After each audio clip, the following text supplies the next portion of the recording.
नमस्कार।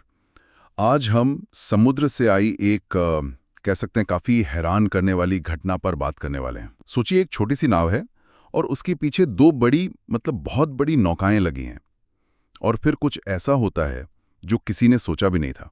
हमारे पास इस पे कुछ रिपोर्ट्स हैं, कुछ वीडियो फुटेज भी हैं। ये घटना फिलीपींस के एक्सक्लूसिव इकोनॉमिक जोन उनके अपने समुद्री इलाके में हुई है। आज हम इसी घटना की बारीकियों को, इसमें जो रणनीति अपनाई गई और इसके जो बड़े असर हो सकते हैं, उनको समझने की कोशिश करेंगे। बिल्कुल।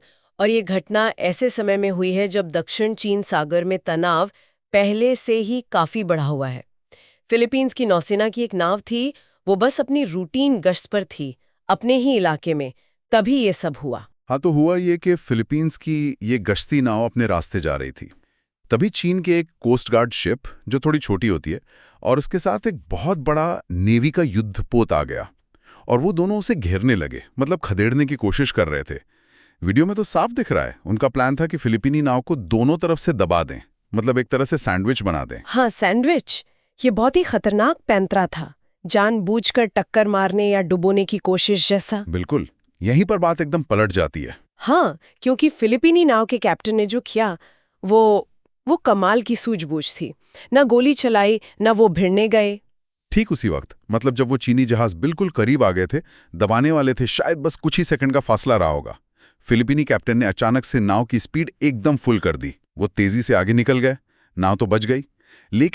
लेकिन वो जो दो चीनी जहाज थे जो उसे दबाने आ रहे थे, वो आपस में ही टकरा गए, तेज रफ्तार से। हाँ, और टक्कर भी कोई मामूली नहीं, जोरदार टक्कर हुई। बिल्कुल। तस्वीरों में दिख रहा है कि चीन का जो बड़ा वाला युद्धपोत है नौसेना का, वो सामने से बुरी तरह टूट गया है। हाँ, इतनी बुरी तरह कि रिपोर्ट्स करी कि वो अब चल भी नहीं पा रहा, अपनी जगह पर ही अटक गया है।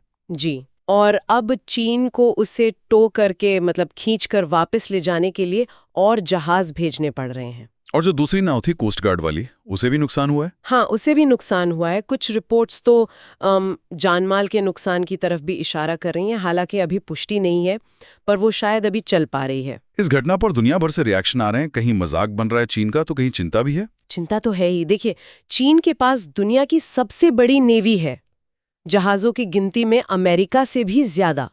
और ऐसे में सवाल उठता है कि इतनी बड़ी प्रोफेशनल नेवी के दो जहाज एक छोटी नाव को घेरते हुए आपस में कैसे टकरा सकते हैं? हाँ, ये सोचने वाली बात है। क्या ये सिर्फ एक गलती थी, या ये उनकी ट्रेनिंग, उनके कोऑर्डिनेशन पर सवाल उठाता है? नावों के पीछे इस तरह की दुर्घटना, ये थोड़ा अजीब है। और इसका असर सिर्फ फिलीपींस तक नहीं है। जैसा कि हम जानते हैं, चीन की गतिविधियां पूरे इंडो पैसिफिक में बढ़ रही हैं, जापान से लेकर हिंद महासागर तक। भारत ने भी देखा है कैसे उनके मिसाइल टेस्ट के वक्त चीनी जासूसी जहाज आ जाते हैं। तो ये पूरे क्षेत्र के लिए चिंता की बात है। बिल्कुल। कमाल की बात यह है कि एक छोटे से देश की नाव ने बिना कोई हथियार चलाए, सिर्फ तेज दिमाग और सही टाइमिंग से दुनिया की सबसे बड़ी नेवी के दो जहाजों को एक तरह से नाकारा कर दिया। हाँ, ये चीन के लिए बहुत बड़ी शर्मिंदगी की बात है, इसमें कोई शक नहीं। तो संक्षेप में कहें तो? संक्षेप में यही कि सामरिक चतुराई टैक्टिकल स्मार्टनेस कभी-कभी बड़ी ताकत पर भी भारी पड़ सकती है।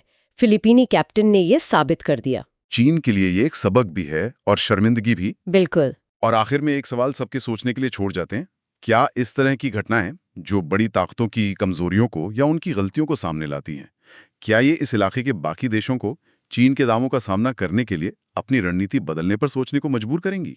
क्या वो इससे कुछ सीखेंगे?